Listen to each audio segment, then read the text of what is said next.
اور جس دن ظالم اپنے ہاتھ کاٹ کاٹ کھائے گا اور کہے گا کہ اے کاش میں نے پیغمبر کے ساتھ رستہ اختیار کیا ہوتا، ہائے شامت کاش میں نے فلاں شخص کو دوست نہ بنایا ہوتا، اس نے مجھ کو کتاب نصیحت کے میرے پاس آنے کے بعد بہکا دیا۔ اور شیطان انسان کو وقت پر دغا دینے والا ہے۔ یوں نہیں، جب زمین کوٹ کوٹ کر برابر کر دی جائے گی اور تمہارا پروردگار جلوہ فرما ہوگا اور فرشتے قطار در قطار آ جائیں گے اور دوزخ اس دن سامنے لائی جائے گی، تو انسان اس دن سوچے گا، مگر اب سوچنے سے اسے فائدہ کہاں مل سکے گا؟ کہے گا کاش میں نے اپنی اس زندگی کے لیے کچھ آگے بھیجا ہوتا۔ تو اس دن نہ کوئی اللہ کے عذاب کی طرح کا عذاب دے گا اور نہ کوئی اس کے جکڑنے کی طرح جکڑے گا۔ جس دن ان کے چہرے آگ میں الٹ پلٹ کیے جائیں گے تو کہیں گے اے کاش ہم اللہ کی فرما برداری کرتے اور رسول صلی اللہ علیہ وآلہ وسلم کا حکم مانتے۔ اور جس کا نامہ اعمال اس کے بائیں ہاتھ میں دیا جائے گا تو وہ کہے گا اے کاش مجھ کو میرا اعمال نامہ نہ دیا جاتا اور مجھے معلوم نہ ہوتا کہ میرا حساب کیا ہے۔ اے کاش موت میرا کام تمام کر چکی ہوتی، آج میرا مال میرے کچھ بھی کام نہ آیا، مجھ سے میرا اقتدار جاتا رہا۔ حکم ہوگا کہ اسے پکڑ لو، اب اسے طوق پہنا دو، پھر دوزخ کی آگ میں اسے جھونک دو، پھر زنجیر سے جس کی لمبائی 70 گز ہے جکڑ دو۔ اور ان سے دنیا کی زندگی کی مثال بھی بیان کر دو کہ وہ ایسی ہے جیسے پانی جسے ہم نے آسمان سے برسایا تو اس کے ساتھ زمین کی پیداوار مل کر نکلی، پھر وہ چورا چورا ہو گئی کہ ہوائیں اسے اڑاتی پھرتی ہیں، اور اللہ تو ہر چیز پر قدرت رکھتا ہے۔ مال اور بیٹے تو دنیا کی زندگی کی رونق و زینت ہیں، اور نیکیاں جو باقی رہنے والی ہیں وہ ثواب کے لحاظ سے تمہارے پروردگار کے ہاں بہت اچھی اور امید کے لحاظ سے بہت بہتر ہیں۔ اور جس دن ہم پہاڑوں کو چلائیں گے اور تم زمین کو صاف میدان دیکھو گے اور ان لوگوں کو ہم جمع کر لیں گے تو ان میں سے کسی کو بھی نہیں چھوڑیں گے، اور سب تمہارے پروردگار کے سامنے صف باندھ کر لائے جائیں گے۔ تو ہم ان سے کہیں گے کہ جس طرح ہم نے تم کو پہلی بار پیدا کیا تھا اسی طرح آج تم ہمارے سامنے آئے، لیکن تم نے تو یہ خیال کر رکھا تھا کہ ہم نے تمہارے لیے قیامت کا کوئی وقت مقرر ہی نہیں کیا، اور اعمال کی کتاب کھول کر رکھی جائے گی تو تم گناہگاروں کو دیکھو گے کہ جو کچھ اس میں لکھا ہوگا اس سے ڈر رہے ہوں گے، اور کہیں گے ہائے شامت یہ کیسی کتاب ہے کہ نہ چھوٹی بات کو چھوڑتی ہے نہ بڑی کو، کوئی بات بھی نہیں مگر اسے لکھ رکھا ہے، اور جو جو عمل کیے ہوں گے سب کو حاضر پائیں گے، اور تمہارا پروردگار کسی پر ظلم نہیں کرے گا۔ کاش تم ان کو اس وقت دیکھو جب یہ دوزخ کے کنارے کھڑے کیے جائیں گے اور کہیں گے کہ اے کاش ہم پھر دنیا میں لوٹا دیے جائیں تاکہ اپنے پروردگار کی آیتوں کی تکذیب نہ کریں اور مومن ہو جائیں۔ ہاں یہ جو کچھ پہلے چھپایا کرتے تھے آج ان پر ظاہر ہو گیا ہے، اور اگر یہ دنیا میں لوٹائے بھی جائیں تو جن کاموں سے ان کو منع کیا گیا تھا وہی پھر کرنے لگے۔ کچھ شک نہیں کہ یہ جھوٹے ہیں، اور کہتے ہیں کہ ہماری جو دنیا کی زندگی ہے بس یہی زندگی ہے، اور ہم مرنے کے بعد پھر زندہ نہیں کیے جائیں گے۔ اور کاش تم ان کو اس وقت دیکھو جب یہ اپنے پروردگار کے سامنے کھڑے کیے جائیں گے، وہ فرمائے گا کیا یہ دوبارہ زندہ ہونا برحق نہیں؟ تو کہیں گے کیوں نہیں، ہمارے پروردگار کی قسم بالکل برحق ہے۔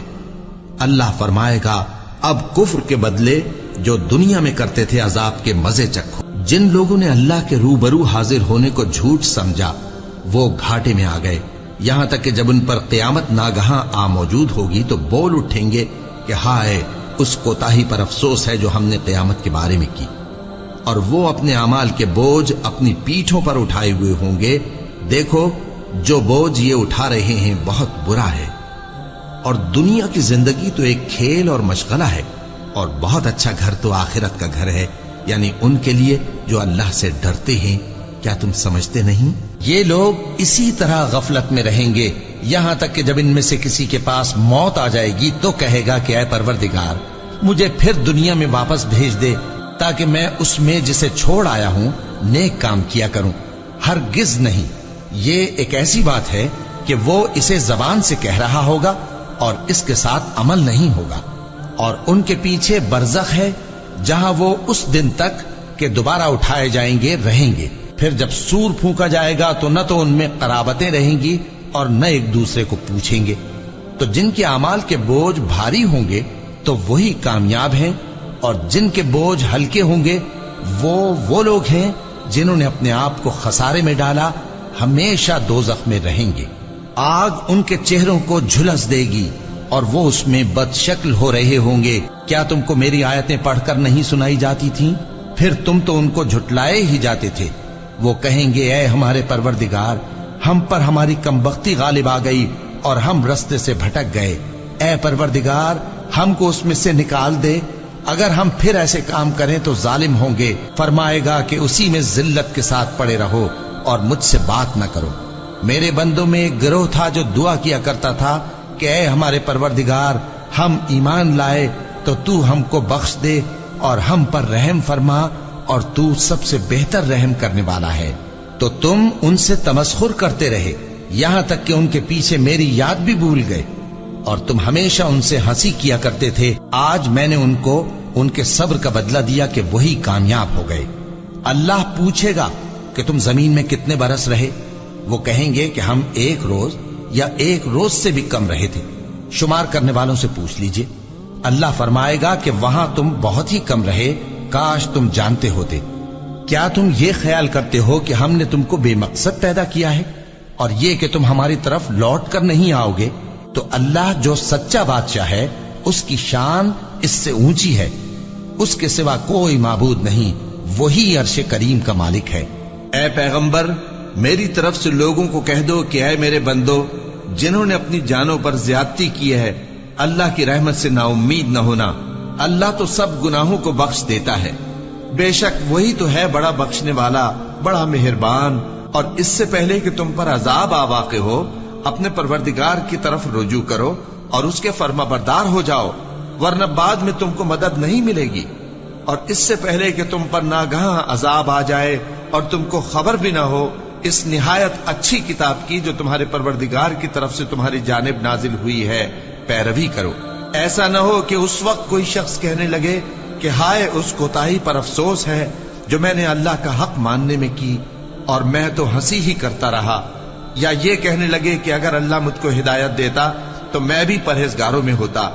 یا جب عذاب دیکھ لے تو کہنے لگے کہ اگر مجھے پھر ایک دفعہ دنیا میں جانا ہو تو میں نیکوکاروں میں ہو جاؤں۔ ارشاد ہوگا کیوں نہیں، میری آیتیں تیرے پاس پہنچ گئی تھی مگر تو نے ان کو جھٹلایا اور شیخی میں آ گیا اور تو کافر بن گیا۔ اور اے مخاطب، جن لوگوں نے اللہ پر جھوٹ بولا، تم قیامت کے دن دیکھو گے کہ ان کے چہرے سیاہ ہو رہے ہوں گے۔ کیا تکبر کرنے والوں کا ٹھکانہ دوزخ میں نہیں ہے؟ اور جو پرہیزگار ہیں ان کی کامیابی کے سبب اللہ ان کو نجات دے گا، نہ تو ان کو کوئی تکلیف پہنچے گی اور نہ وہ غمناک ہوں گے۔ اللہ ہی ہر چیز کا پیدا کرنے والا ہے اور وہی ہر چیز کا نگراں ہے۔ اسی کے پاس آسمانوں اور زمین کی کنجیاں ہیں، اور جنہوں نے اللہ کی آیتوں سے کفر کیا وہی نقصان اٹھانے والے ہیں۔